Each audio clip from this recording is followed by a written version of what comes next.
Tak ada yang menyangka, malam yang seharusnya menjadi malam santai di Gili Trawangan itu, justru menjadi malam terakhir bagi seorang brigadir muda yang berdedikasi.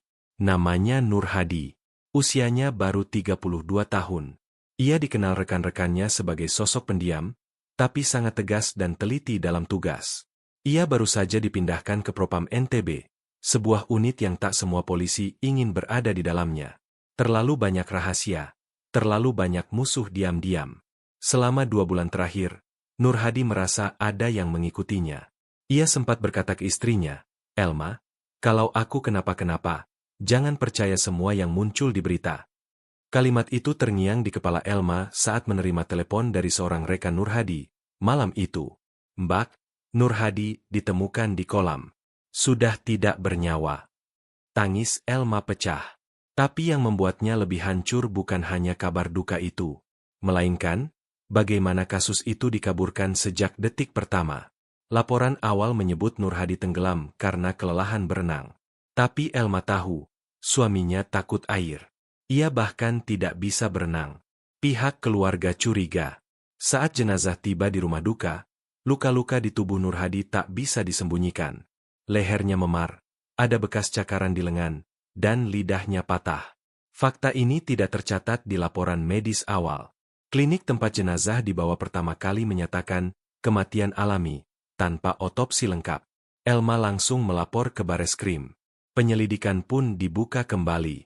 Dan disinilah semuanya berubah menjadi cerita kelam penuh intrik, rahasia internal, dan jejak pengkhianatan dari rekan sendiri. Saksi-saksi mulai bicara. Ternyata, malam kematian itu, Nur Hadi sedang bersama beberapa anggota kepolisian lain di sebuah villa.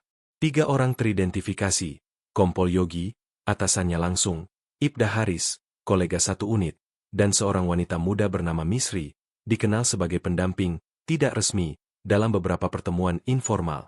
Menurut pengakuan awal, Nur Hadi ditemukan tenggelam. Tapi rekaman CCTV dan hasil autopsi kedua membuktikan sebaliknya.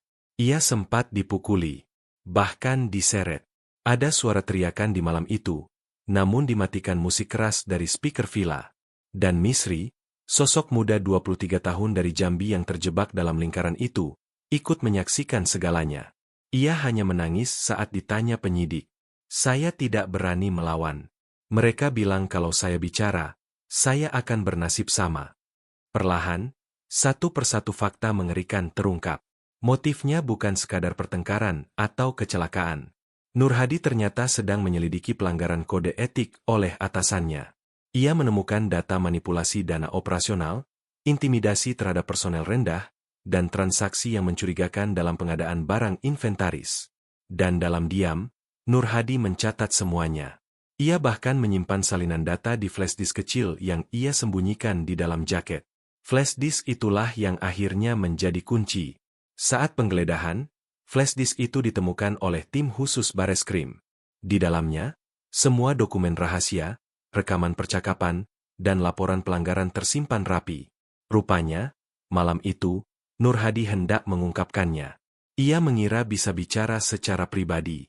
Tapi ia dijebak. Dalam sidang pengadilan yang digelar di NTB, suasana mencekam. 3 tersangka utama berdiri di balik kaca pengaman. Misri, yang awalnya membisu, akhirnya bersaksi. Ia mengungkap bahwa Nur Hadi dipukul menggunakan kursi, dicekik, lalu diceburkan ke kolam saat belum sepenuhnya tak sadar. Ia sempat meronta, namun tangannya dipegangi 2 orang pria berseragam. Mereka mematikan lampu halaman, lalu menutup CCTV internal villa setelah kejadian. Elma, sang istri, hanya bisa menangis. Tapi air matanya berubah menjadi kekuatan. Ia menjadi simbol perjuangan, muncul di berbagai media, mengangkat suara untuk para anggota polisi yang ingin bersih, tapi terkubur sistem. "Suami saya bukan sempurna, tapi dia tidak pantas mati seperti itu," katanya dalam satu wawancara. Publik marah. Netizen menuntut transparansi.